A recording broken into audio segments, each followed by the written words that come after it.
Good afternoon, Scott Baker, Sierra Holland. We've got some very strong language in this title today. I don't know that we've ever had language this strong. Every leader must commit. Must Oof. commit. Yeah. Go ahead. Give the full title. What every leader must commit to memory about groups in particular. So, okay. They're going to be a quiz at the end where we test each other and see if we remember. That's an interesting question. I think one of us should say it 5 times fast, I think. Okay. Yeah. Thank you, everybody, for joining us. Another edition of Lead Better. We talk about the field note from admired leadership every day for a concentrated period of time, sometimes in a group of 2, sometimes in a group of 3. We haven't had 4 yet, right? Not yet, unless you count Andrew. Yes, Andrew is always hovering in the background as a presence here in our little Brady Bunch boxes, which people don't remember. This field note is about the idea of what happens in groups in relationship to embarrassment, being put on the spot, problems being revealed, humiliation that happens, and the difference that if Sierra and I meet and she explains, Scott, you're really coming across, and she explains it, and it's really awful, but it's just the 2 of us talking, and I'm like, that's pretty good feedback. It's hard to hear. It's pretty good feedback. Whereas if we're in a group of 10 people and Sarah tees off on me, and then I'm not only mortified, but then I'm humiliated, and we all sort of know that this is true, right? So this is why the field note is saying every leader must remember what you say in a group is not exactly the same thing as you could say in person. You got to even think about it then. But I do think that it gets a little bit into the psychology of why this is true. And then there's a lot of implications downstream on how then a leader can be a better leader in terms of how do you make people in situations better. And I think we would all agree it's not by humiliating people, right? Right.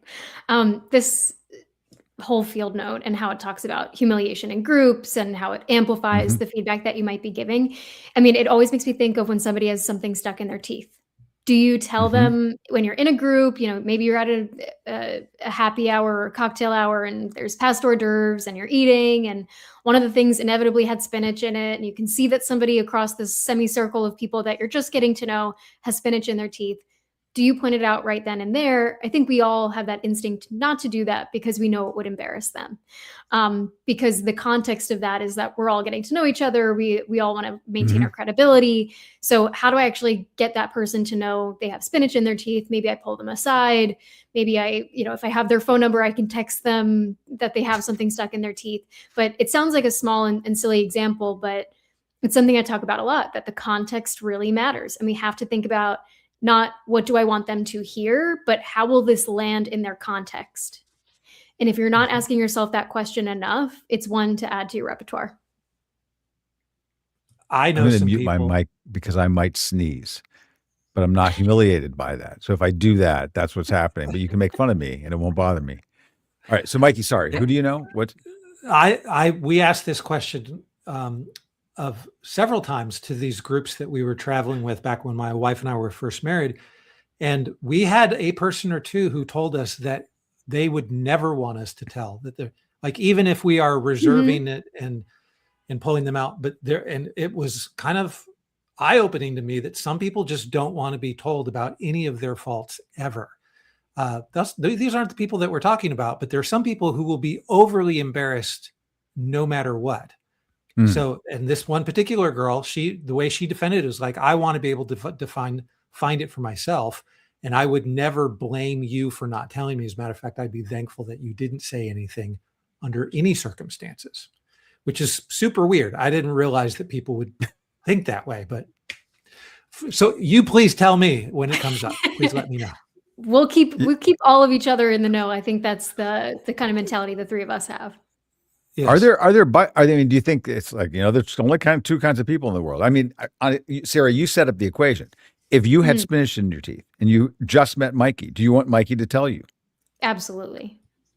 Yeah. No, even if I was a stranger to you. Yes, I would, Mikey. I don't know. You have to kind of ease your way into that conversation. Maybe it's not the first thing like, hi, I'm Mikey. You have spinach in your teeth. Sure, yeah. But I think we're getting Go ahead. If somebody told me that, I would love them. I'd hug them. Yeah. Right. Yeah. I mean, now I have a low embarrassment, threshold for some reason, just in general. I mean, not only was I one of the first people that I ever saw who passed out on live television, but then I put it on YouTube, when YouTube first started, right?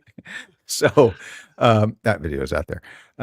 And so it's a weird thing, but I find that if you don't make a big deal about it, now this is a totally different effect, but it gets to the psychology of what the field note's about, which is I was with somebody recently and that I had just met, and I think it wasn't spinach, but there was something, and I can't remember if it was in their teeth or on their shoulder or whatever. And I was like, let's stop for a second. And then I helped remove it or told them about it. And I didn't make a big deal about it. In fact, because I was just kind of like, hey, we're just going to take, then they were put at ease by my being at ease with it. But if I go, hey, I gotta tell you something. Gosh, right? Then that's what's going to make it weird. If you don't act weird about it, then they won't be weird about it. Now, that does not solve the problem here for the fact that leaders often, I've seen it happen in the last even couple of weeks, where they say, well, why are you doing that? Right? Well, stop doing that. And there's a group of people, and the psychology here is important. And you're probably more a student of this, Sierra, than I am. But it goes to this issue of how we are, because I could say, I have a low embarrassment threshold, but we are all, to some degree or another, hardwired to protect our status and our belonging in a group. There is evolutionary biology baked into us at some level that we can't just flip a switch and turn it off. And so when we think that people will think of us as no longer professional, no longer expert, no more of a joke, right? All of those things will then kick in to say, wait a minute, right? Inside, this is not right. And so leaders seem to too often underestimate that.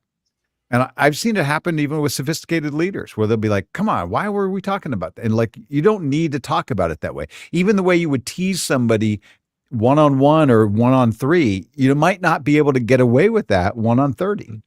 Yeah. There's a real permanence of public moments that there's not as that same permanence when it's private.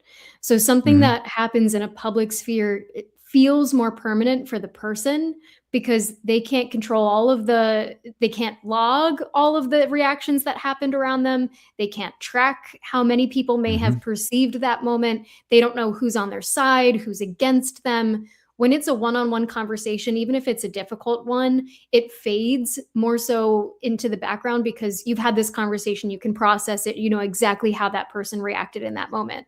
But when you're feeling like you're with your in-group and you've now been ridiculed, you've been embarrassed, you've been humiliated, there is a staying power to that moment that you cannot forget. Because it is such a threatening feeling that you don't know how you're being perceived. You don't know how to recover from that moment with all of those individuals in the room. And you may not have a chance to, especially in larger groups, that you have to consider that calculus of if this lives on in the minds of not just the person, but the people in that room as well. What is the perception of me as a leader? What's the perception of the person that I've now put on display? And can they recover from that with the tools that they have available? Because there is a power differential in that equation. Do they have as many opportunities to redeem themselves publicly and rebuild that credibility or not? And so leaders have to be really thoughtful of that calculus of permanence versus in public versus private. Now, what do you think about Charles Duhigg's reference to in Super Communicators about some leaders being really good at understanding what the meta conversation is about? So if it's an emotionally driven conversation because the purpose of the communication is about emoting, then if you are going to say something embarrassing in that moment, clearly it's off limits. But if it's a problem-solving conversation, then you referencing something that could be potentially embarrassing has less sting to it because you're not in that kind of a conversation. So it's less sticky, right? The issue there is a lot of leaders don't think about the kind of conversation that they're in. So I've got that question. And then another question that comes up for me is this notion of like, if I make something emotional by saying like, I thought we were in a problem solving conversation, but because of how emotional you're getting around it, why did you do that? Mhm. I didn't think we were going to do that. Right. And it becomes this, now I'm questioning your integrity in the middle of it in an emotional way.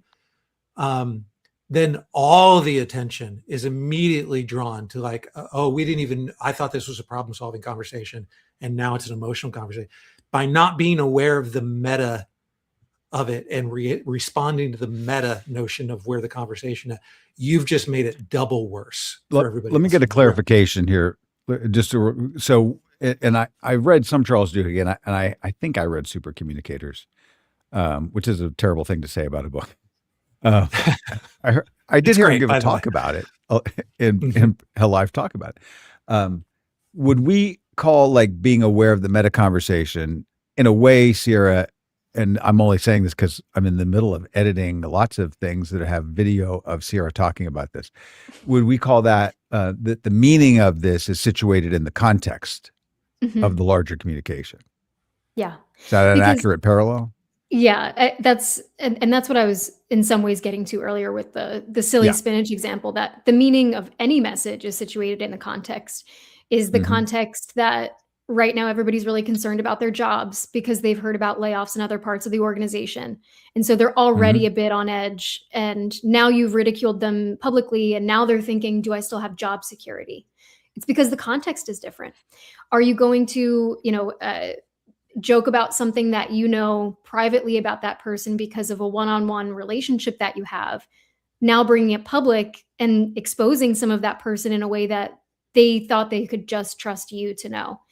Again, it changes the context of, if I know something about you and I can joke about it in private with you, I have to be really thoughtful about, should I be joking about it in public with them? Does everybody know this about them, about their situation or not? Will they understand that this is in jest and that it's coming from a good place? I just think leaders have to be thoughtful. Once you're in that broader group discussion, I don't think it's the place to be lobbing the jokes, the criticism, the feedback.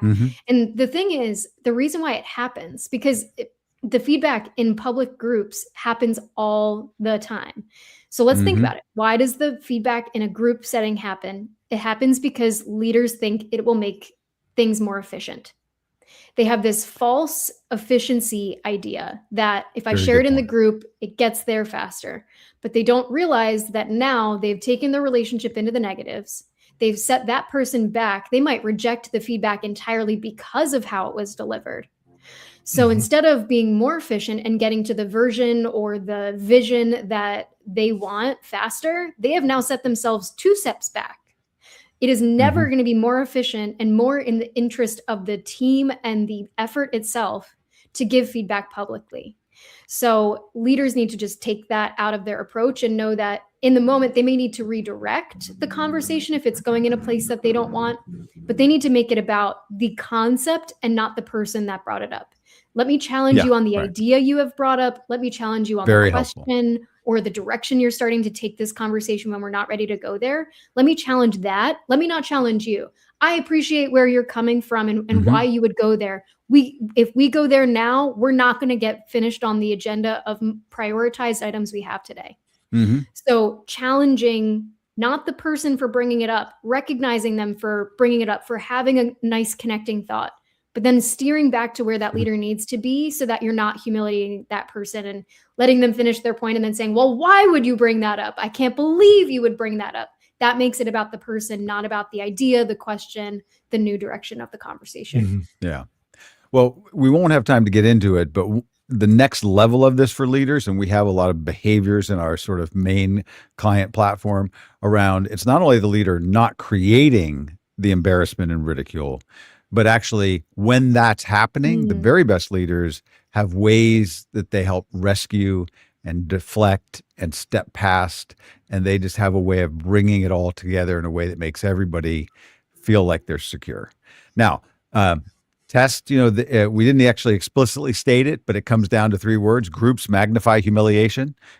if you don't like the word humiliation, embarrassment, ridicule, whatever, groups magnify humiliation. That's the test. I think we all pass it. And so the question is, you could intellectually know that, but yet you might end up saying something to your kid in front of their friends, or saying something on the basketball court to some of your, the people at your league at the Y. Just be careful and be aware. And probably if you start thinking about this, you'll find that you do it more often than you think you do. Great. Great encouragement. Practice these skills. Fantastic. Mm-hmm. Thank you both. Thanks, Sarah. Thank you. Bye now.